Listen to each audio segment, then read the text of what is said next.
राजधानी रांची के झारखंड मुक्ति मोर्चा पार्टी कार्यालय में पार्टी के विशिष्ट नेता प्रवक्ता सुप्रियो भट्टाचार्य एवं राजमहल सांसद विजय हंसदा संयुक्त रूप से प्रेस वार्ता को संबोधित किए। राजमहल सांसद विजय हंसदा ने कहा कि इलेक्टोरल बॉन्ड को लेकर सुप्रीम कोर्ट का बड़ा फैसला आया है। इलेक्टोरल बॉन्ड के जरिए पैसे वसूली का काम किया जा रहा है। जो पार्टी भ्रष्टाचार मुक्त का दम भरती है, वह इलेक्टोरल बॉन्ड के जरिए पार्टी का फंड में पैसा वसूलने का काम किया है। एसबीआई को कोर्ट ने आदेश दिया है कि जल्द पूरे इलेक्टोरल बॉन्ड को लेकर चीजें सार्वजनिक करें। वहीं सुप्रियो भट्टाचार्य ने कहा कि देश में चुनाव होना है, इसे लेकर चुनाव कराने वाली समिति को मोदी करेंगे। इससे साफ है कि दूध की रखवाली बिल्ली कितनी करेगी। दूसरी ओर ईडी की जांच झारखंड में जारी है। ईडी जल जंगल जमीन को कब्जे में लेने की तैयारी कर रही है, लेकिन हेमंत सोरेन ने मुखर होकर इसका विरोध किया, जिसका नतीजा साफ है कि हेमंत सोरेन को जेल जाना पड़ा। हेमंत सोरेन पर 8 एकड़ जमीन कब्जे का आरोप लगाया है, जबकि यह जमीन राकेश कश्यप ने लीज पर लिया है। इस जमीन पर वह खेती करते हैं। बिजली का कनेक्शन भी ले रखा है, समय से बिजली के बिल का भुगतान किया है। आरोप में बताया गया कि 2018 से जमीन हेमंत सोरेन का है। आज हमारे साथ हमारे पार्टी के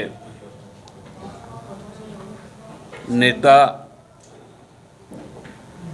राजमहल संसदीय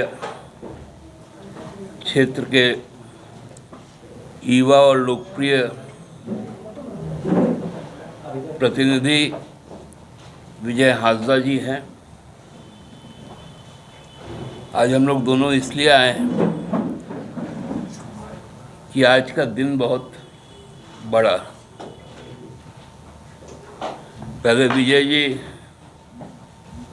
सुप्रीम कोर्ट के ऊपर में आज जो फैसला आया उस पर बोलेंगे, और मैं ईडी की जो साजिश है उसका एक परत आज पहला खोलूँगा और अनवरत एक के बाद एक तथ्यात्मक कागज़ों के साथ आपके समक्ष प्रस्तुत होता रहूँगा। तो मैं पहले विजय जी से अनुरोध करूँगा कि आज जो सुप्रीम कोर्ट का जो फैसला आया है उस पर पार्टी की प्रतिक्रिया हमारी जो है उसको व्यक्त करेंगे। इसका प्रतिकार होगा और कई पहलू हैं ईडी का, जिसको क्रमवार हम लोग खोलेंगे आपके पास।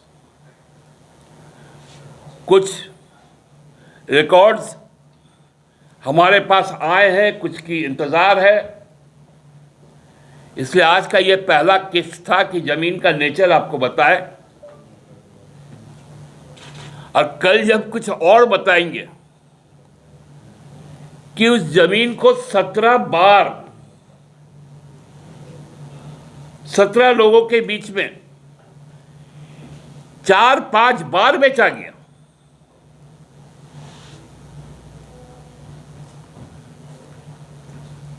और उसकी जब सूचना मिली राजकुमार पाहन को, तो उन्होंने जब आवेदन दिया तब जाकर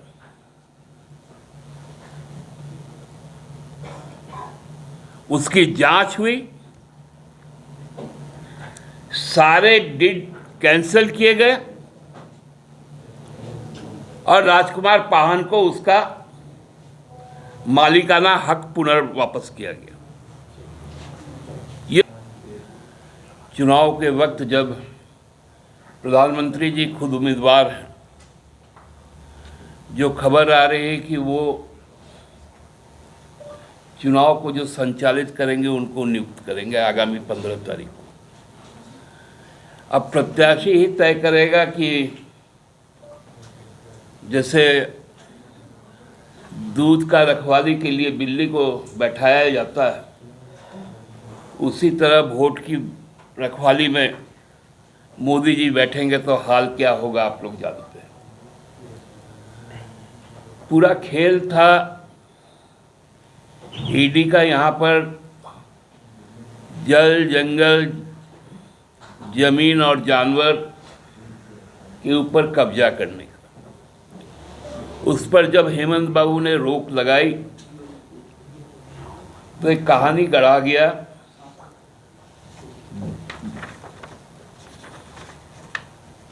बड़गाई मौजा का एक भूमि जमीन को सामने लाया गया।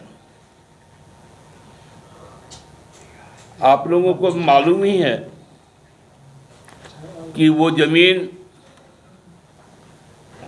ये जो खेवट है मेरे पास,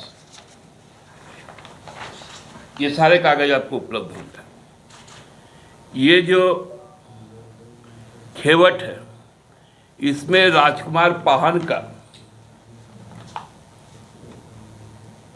जमीन बताया गया, उनकी पाहनाई जमीन की जमींदारी को स्पष्ट की गई। अब ये जमीन उनके हाथ में ही आज भी है। इस बीच उन्होंने 2015 में इस पूरे 8.5 एकड़ जमीन को हिलारियस कच्छप को लीज में रजिस्टर्ड डीड के द्वारा दिया। उसका भी ये रजिस्टर्ड डीड है।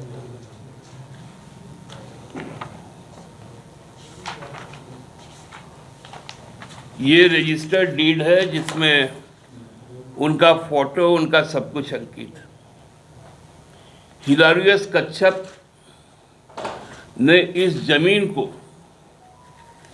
खेती के लिए लिया था और उसके लिए उन्होंने बिजली विभाग को बाकायदे ये फॉर्म भरा था बिजली के लाइन के लिए। बिजली का केवल लाइन नहीं, उनको मीटर भी उपलब्ध करवाया गया और समय समय पर उनके द्वारा बिल भी भुगतान हुए। ये देखिए,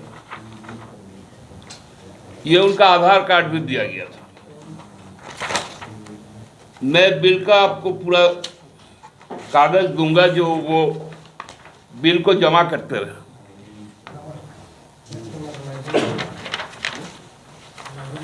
ये बिल का कागज है, ये सारी कागज आपको उपलब्ध होगी। तो आप सवाल ये उठता है, जैसे एसबीआई का आज पोल खुला, अब ईडी का भी पोल खुलना शुरू हुआ। अब ईडी भी स्पष्ट रूप से समझ गई है कि उनके साजिश में जो अदानी का और मोदी जी का जो प्लान था, जिसको एग्जीक्यूशन अमित शाह जी ने किया ईडी के द्वारा, वो किस धरातल पर है। ईडी की सच्चाई अब डॉक्यूमेंट के तौर पे हम लोगों के पास उपलब्ध है। तो 2008-9 से उस पर कहां से हेमंत सोरेन जी गए,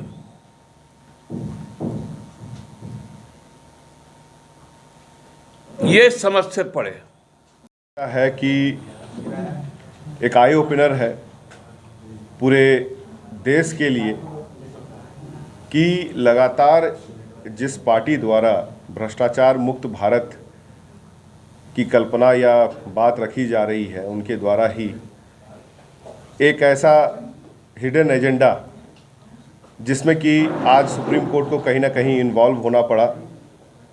जो इलेक्टोरल बॉन्ड्स है, इसको लेकर के पहले भी कई सवाल उठे और आखिर में सुप्रीम कोर्ट को संज्ञान लेते हुए जो एसबीआई ने डेट दिया था जून का, उसे बोला गया है कि तुरंत वो पेश करें। और मुझे लगता है कि इस इलेक्टोरल बॉन्ड्स के माध्यम से अगर इसकी पीछे की कहानी अगर देखी जाएगी तो एक तरह से सोची समझी एक्सटॉर्शन पूरे देश के अंदर, और जिस तरह से पावर के मिसयूज़ को लगातार केंद्र कर रही है, उसका भी आप कह सकते हैं ये एक ज़रिया जिसके माध्यम से